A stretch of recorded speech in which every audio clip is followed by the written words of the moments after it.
Do you have trouble using busier pattern papers as your backgrounds? In today's video, I'm going to share with you 3 principles for using busy pattern papers just like this one on your pages. So let's get into the process. Hello, welcome to another scrapbooking process video. I'm Tracy, also known as MercyTiara, and I share scrapbooking process videos and more here on my channel. Today I'm going to be scrapbooking this photo, which I originally printed at 3x5, and that's what you see me working at the beginning, but I'm going to print it up at a smaller size a little bit into my process. I'm also going to be using this beautiful heart-shaped cut file that comes with the main kit from MercyTiara Kits. This is the Take Me Home kit that I'm using for this entire process. So I'm going to start by thinking about what I might want to use as a background, and I'm also thinking about what I might want to use as a way to back this cut file. I'm thinking I might use it one of 2 ways. I might just use it as a doily and just lay it on top of a page kind of like this. And I'm also thinking about potentially cutting out a piece of patterned paper that will show through all of the holes in this die cut piece. And so I'm just having a look at all of the beautiful, beautiful photos, or not photos, but all of the beautiful pattern paper that come in this kit, because some of these patterns are absolutely stunning. And for potentially filling in the holes within that doily, I'm thinking of some of the smaller patterns because they show up a little bit better in a small space. I'm also thinking about potentially using cardstock as my background, but with all these beautiful patterns, it's hard to use cardstock for a background. I was also thinking of doing a bit of a tone-on-tone, like white on a white background, in which case on my white background, I would have added some mixed media to have some color showing through. But I'm going to not use cardstock for this particular one. And I think that this die cut piece, this cut file, looks so beautiful, and I think that it would get a couple of different, it could have a different look depending on what treatment you gave it. So I'm actually thinking about using it a second time in the same month. I'm picking this, which is the back side of this floral fancy pants paper, because it does pick up on the gold in that floral, and that pink floral, which is from Simple Stories. All of this came in the Take Me Home kit, but that pink floral from Simple Stories is going to be my background. I just adore that pattern. It's so, so nice. Now, I think that this pattern paper here is a little bit more bold and playful than the other patterns that I have picked out so far. And I really like that it picks up on the red that's in the apples in the tree behind us, because this photo was taken on one of our many annual apple picking outings. So I also think that using this same pattern paper as a very thin framing around the outside edge. So basically I'm thinking about matting this with a very, very thin edge of this same pattern paper. Now you're going to see little bits of the little circle design on it, but I don't mind it. Now, this brings me to the first principle for working with busier pattern papers, and that is separation or containment. And when I'm adding this mat to the outside edges of this busy pattern paper as the background, what I'm doing is I'm containing the pattern so it doesn't spill off the page. That gives me some structure. I am going to gut this paper so that I have the insides to use for a different project, because that's an awful lot of that beautiful paper that I'm covering up with this. So I'm just going to cut out the chunk in the center, and I'll use that for something else, especially where the back side of that is that really large floral that I think I'm going to want to use a big piece of in order to really see that floral. Now, adding that paper to the outside edge of this layout really warms it up, and it really pulls out the yellow that otherwise, or that goldeny yellow color that otherwise kind of disappeared amongst the pink. So I really like doing that. And now what I'm deciding here is that I think I will actually back this heart die cut shape with a piece of this very, very fine floral paper, also from Simple Stories. And so I am just going to, what I'm doing here is I actually have the die cut piece face down on the back side of the paper that I want to use. I'm doing this because I don't know for sure that this piece is completely symmetrical. So I don't know if it's designed by Nicole Noasad, and I don't know if she designed half of it and then duplicated it and flipped it, or if she hand designed the whole thing. So I am cutting it this way just to make sure in case it's not exactly the same on both sides. And I'm using my cutter bee scissors, which are my detail cutting scissors for fussy cutting. And when I cut this out, I am just cutting slightly on the inside of where my pencil line is, because I'd like this die cut piece to be just a smidgen smaller than the die cut piece. So this cutout I'd like to be a smidgen smaller than the die cut piece. So it does take a little bit of patience to get in all those little corners and crevices, but it's really worthwhile because look at how pretty it looks when it's done. Now, a big chunk of the center of this is also going to be covered, and if you really wanted to be super frugal with your paper, you could cut out a chunk in the center where the heart is, where the white part of the heart is, but I'm going to not do that. So this is what I have going on so far, and I have to decide, am I going to put this heart in the center, or am I going to put it over to the side? I'm even for a second there thinking about, do I even want to use the red piece? Because when I cut it, I knew that it was just an experiment. Like I knew that I'm not going to know what it looks like when it's lined with a pattern paper until I line it with a pattern paper. So I knew the whole time I was cutting it that I might not actually even use it, but I thought it was worth it to take that risk. And I ended up liking it quite a bit with that pattern paper behind it. So I am going to keep it. I am just trimming off some little places where I didn't do a great job of trimming those scallops. And then this die cut piece is a little bit sticky just from having been on my silhouette cutting mat. And so it does stick a little bit, but it's not going to stick permanently to the page with that. So I am using my Zig ballpoint glue pen to just add some glue to basically 3 different places so that it will stay in place. You don't have to use a massive amount of glue, but just enough, and in 3 key places to keep it together. So now I have this beautiful heart-shaped background embellishment that I will put as the main focal point of this page. And then I'm also thinking that perhaps my photo is just a little bit too big. See how it covers just a little bit too much of that half of the heart. I'm having a look at my other papers. This wood grain paper is really, really pretty. I'm just feeling like my photo itself is not standing out enough from all that's happening in this very busy page, between that really beautiful but pretty busy floral background and then another tight floral background that's in the background of the heart. I just felt like this photo really needs some strong, bold lines to provide a little bit of structure to the page. So I am matting it in this wood grain paper, which is the backside of one of the Simple Stories papers that I love so much. I'm playing around with how these layers might work. So I'll start by just assembling everything. Whoops, I ran out of tape runner. So I will just very quickly change that and finish gluing my layers together.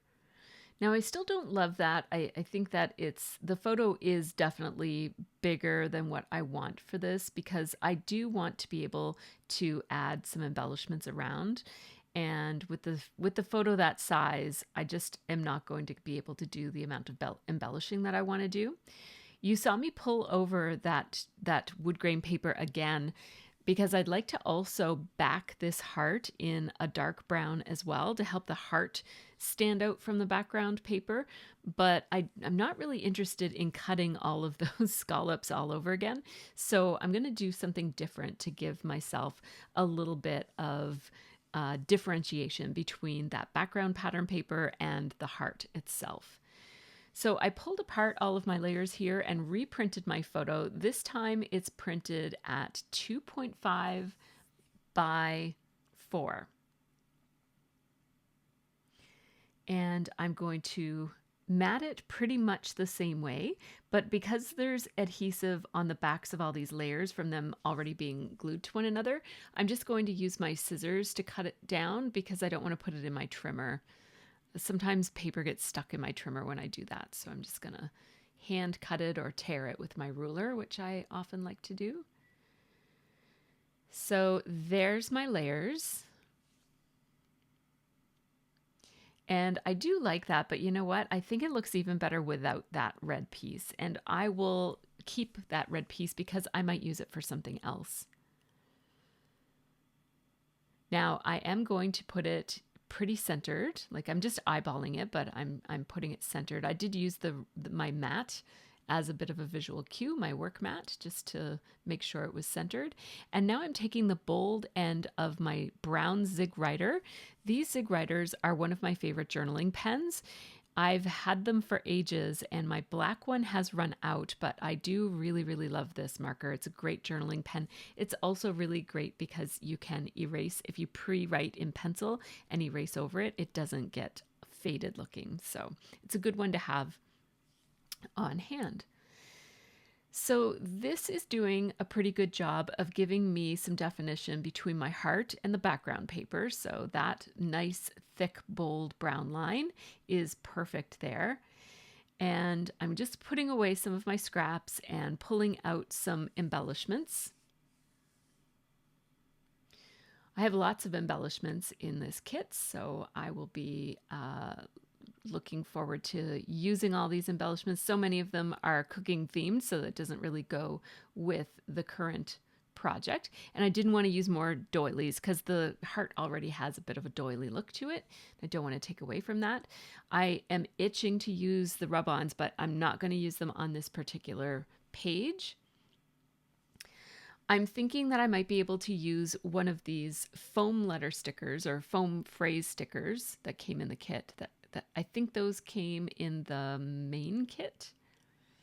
I can't remember if they came in the main kit or in the embellishment kit. I'm going to actually cut this off of the backing because I have found that these foam stickers don't stick well to wax paper. They stick too well. It's really hard to get them off of wax paper. So for me, the easiest way to trial and audition these items around on a page is to just take the clear backing right with the sticker itself. That also makes the sticker a lot easier to work with when it comes time to pulling that backing off, because you don't want to bend those because they are made out of cardstock and the foam is flexible, and if it bends, you'll get little creases in the cardstock and it doesn't look so nice. So cutting them off, it helps in a couple of different ways.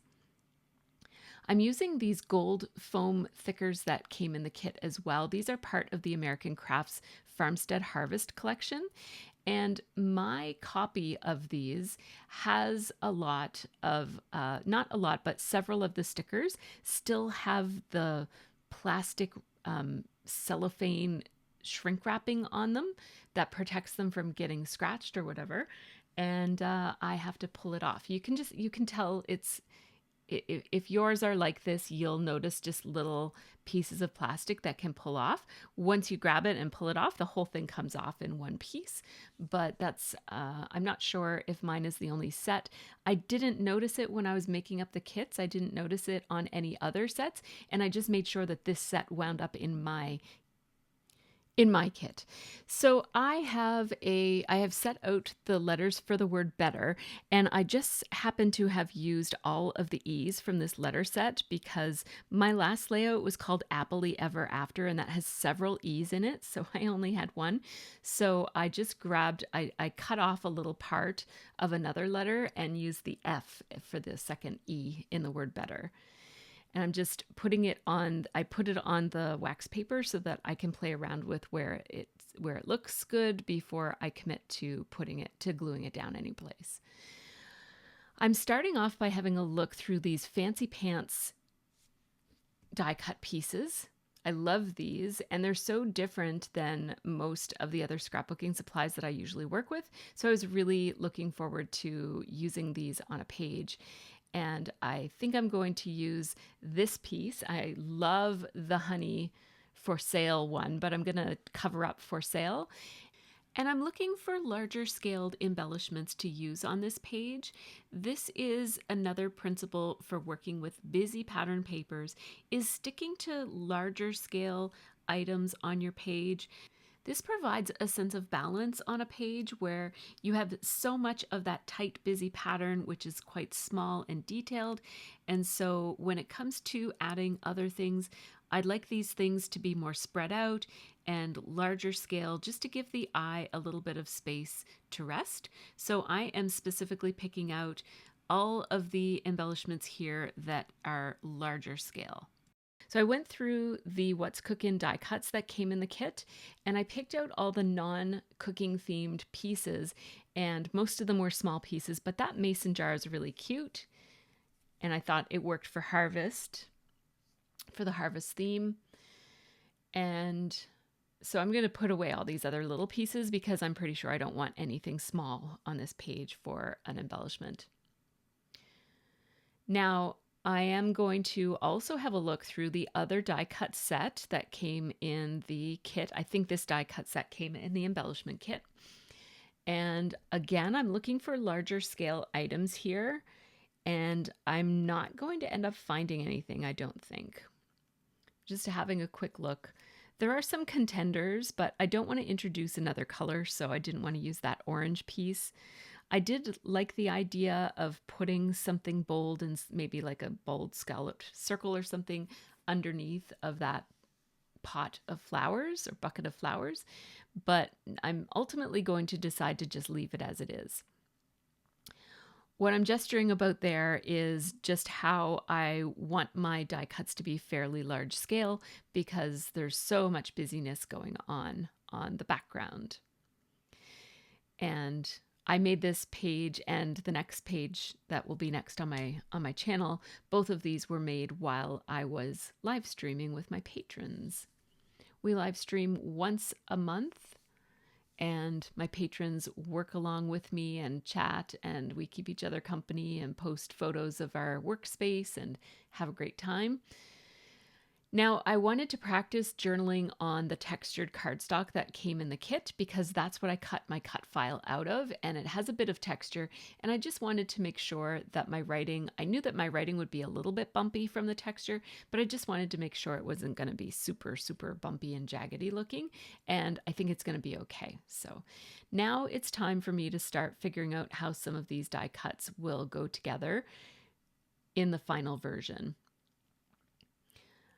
Sometimes I figure out where something needs to go and then I'll put some glue on it and just stick it to the back of my photo so that it's going exactly where I want it to be. And that's what I'm doing in the case of these two. And now I want a little bit more emphasis on this die cut, so I just added an outline there. I'm also going to outline around some of the edges of this mason jar as well. It helps the two different brands of die cuts look like they belong together because the Fancy Pants die cuts have those lines in them. So this is basically the way this layout is going to end up being, but my final touches can sometimes make the biggest difference. So for this one, I really wanted to outline this. It has good readability without being outlined because it's already outlined by a little bit of a white border all the way around it, but I just wanted it to have a little bit more impact and emphasis on the page.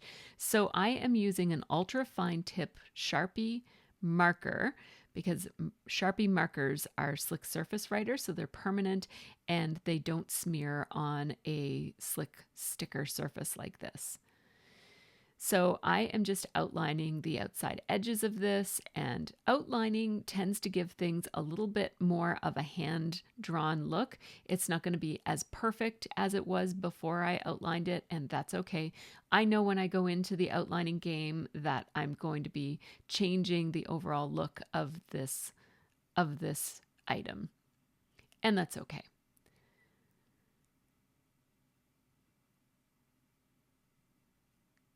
There we go. So that, as you can see, it just has a little bit more boldness to it, a little bit more emphasis. It pulls in to the other brown lines that are all over the layout and just pulls everything together. Now I'm going to align this. I've got a little gap of the heart that shows over to the right-hand side. Basically below the honey and the other die cut. I'm going to have to deal with that because it's fine the way that it is, but it's annoying me a little bit that it's there. I don't like little orphan pieces like that, like little bits of something showing through that don't have, by itself, it doesn't have context. So you can't, I mean, obviously, if you look at the whole thing, you can tell that that's part of the heart, but it's just an odd shaped little gap showing through. I finally adhered the letters for the word better, and now that I know where they go, I'm going to use my Art Glitter Dries Clear glue with the metal tip to glue all of these letter stickers down. Now I'm keeping a certain amount of white space on this page. You'll notice that there's a fairly large chunk of white space where the white heart is in the center. And there's also white space in some of my embellishments, like around the honey word, and that other little rectangular die cut right below the honey one has quite a bit of white space in it. And this is another principle for balancing off a really busy pattern paper. Now for this pot of flowers, I'm going to pop it up off the page with my 3mm pop tabs. Those are foam tabs from American Crafts. And I'm going to do that so that there will be a little bit of a gray shadow all the way around that. I like how it looks. It adds a bit of dimension to the page and also just, as I said, adds that soft gray shadow. Now I'm going to add some journaling lines here, but I want there to be lots of white space on this page, so I'm not going to fill up this space with journaling lines. So I'm just going to put this many. And then I am going to pull some of them over so that it looks more like these journaling lines are nested amongst the embellishments. My journaling here says, I can't imagine having so much fun with anyone else. Your playful spirit brings me out of my serious shell. Life really is better together. Except I said live really is better together, so I have to change that.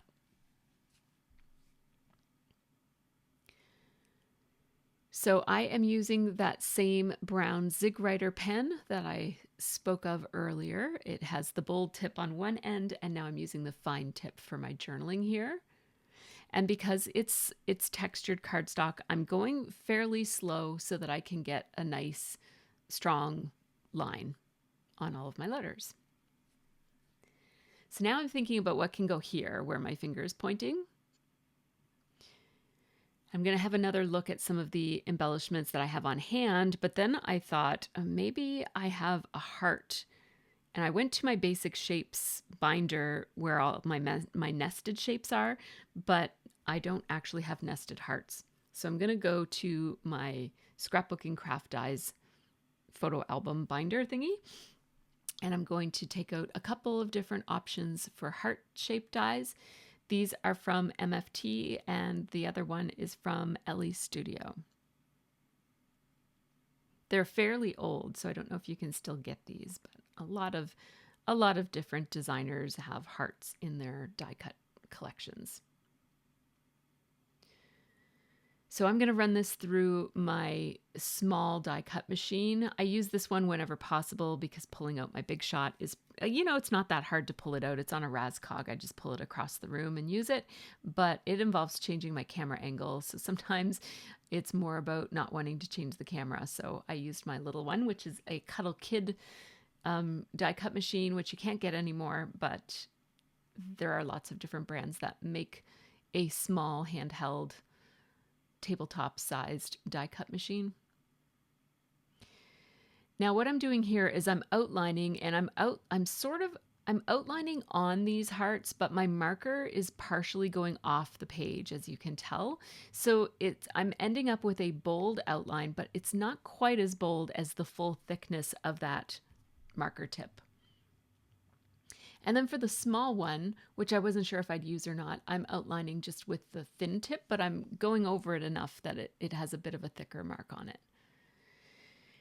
And yeah, so I'm thinking about maybe just using 2, but I'm pretty sure I'm going to go back. At this point, I think I've already made the decision that I'm going to go back and add another big heart, because that third heart in the smaller size is just not cutting it. It's just not holding up to the boldness of the other larger die cut heart pieces.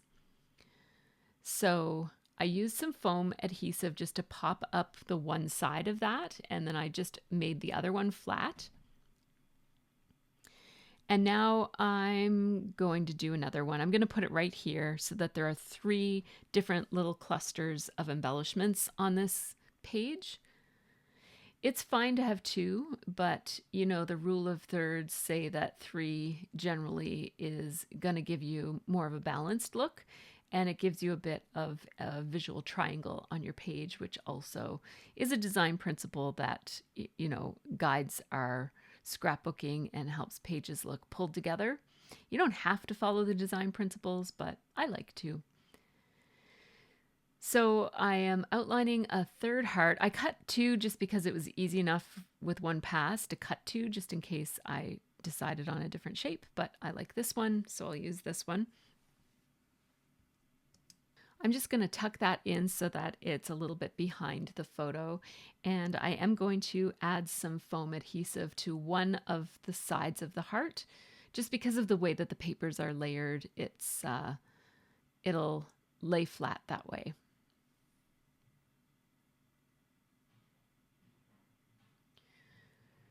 So what I'm thinking now is that I've got these 3 hearts that are not quite clusters because they're really just hearts, and I'd like to add a little something else, and I would really like to pull in this mint green color, or turquoise, because of the O and the E in the word together are that color.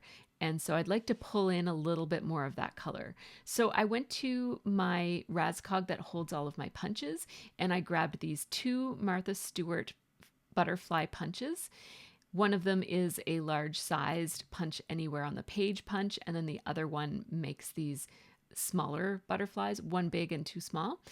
And although I experimentally punched all of the different sizes, I ended up deciding that I liked the medium-sized heart butterfly the most.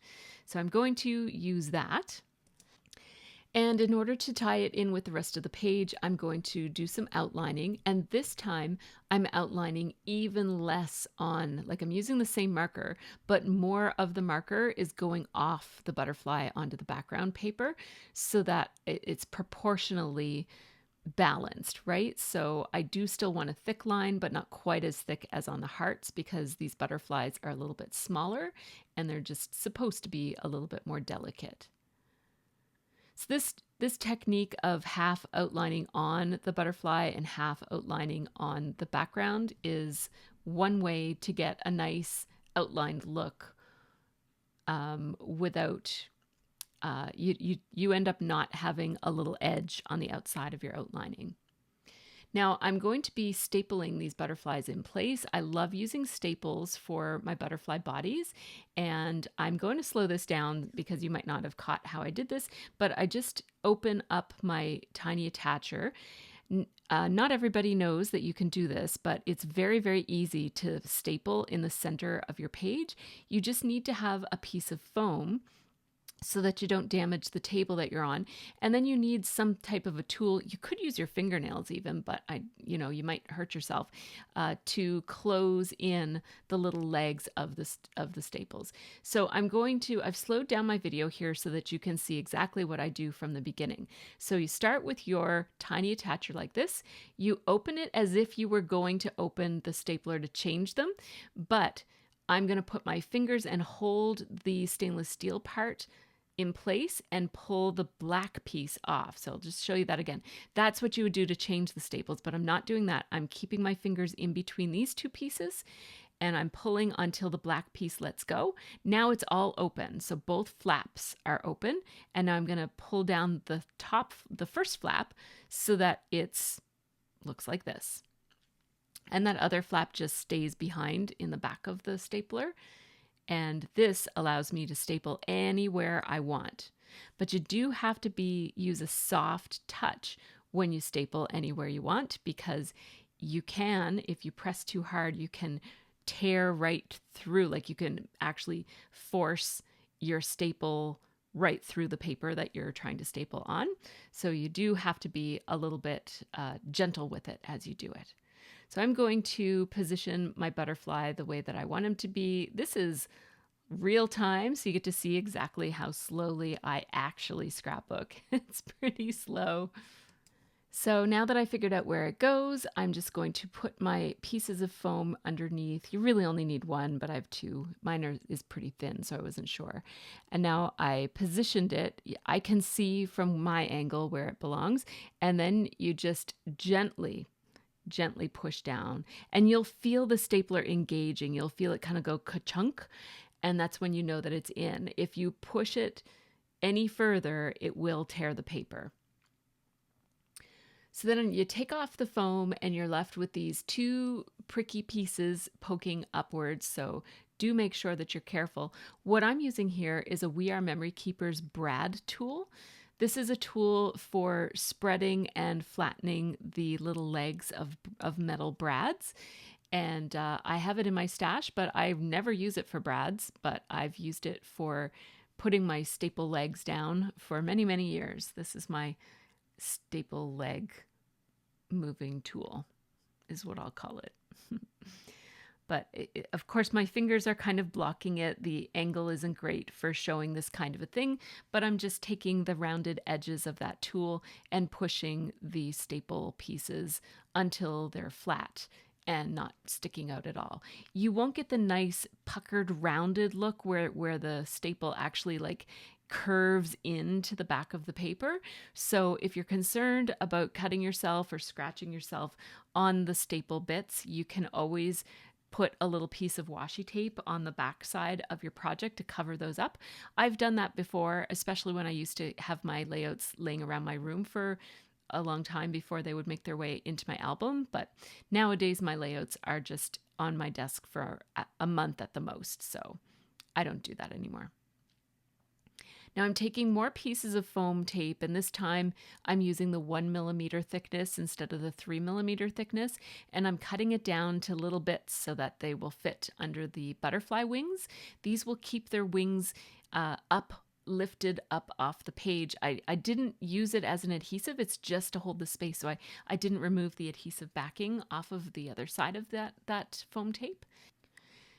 So now the project is done, I thought about adding a few sprinkles of this confetti mix that comes in the kit. I am so in love with this confetti mix, but no, it wouldn't look bad, but in the interest of keeping the page having a little bit of an uncluttered look to balance off with that very detailed pattern, I decided to leave it as it is. Now, just a quick shout out to my Patreon supporters. These folks help make this channel happen, so a great big thanks to all of them. Patrons get early ad-free access to most of my process videos and real-time unedited versions of my videos, as well as a monthly live stream like the one we did for this video and the next one, and behind-the-scenes videos and a few other perks as well. And thanks to you also for watching all the way to the end. Let me know what you think of this layout. In particular, what do you think about using a busy background pattern like this? Do you find these pattern papers hard to use as a background, or do you embrace the busy? Let me know in a comment below. Take care and have a really great scrappy week.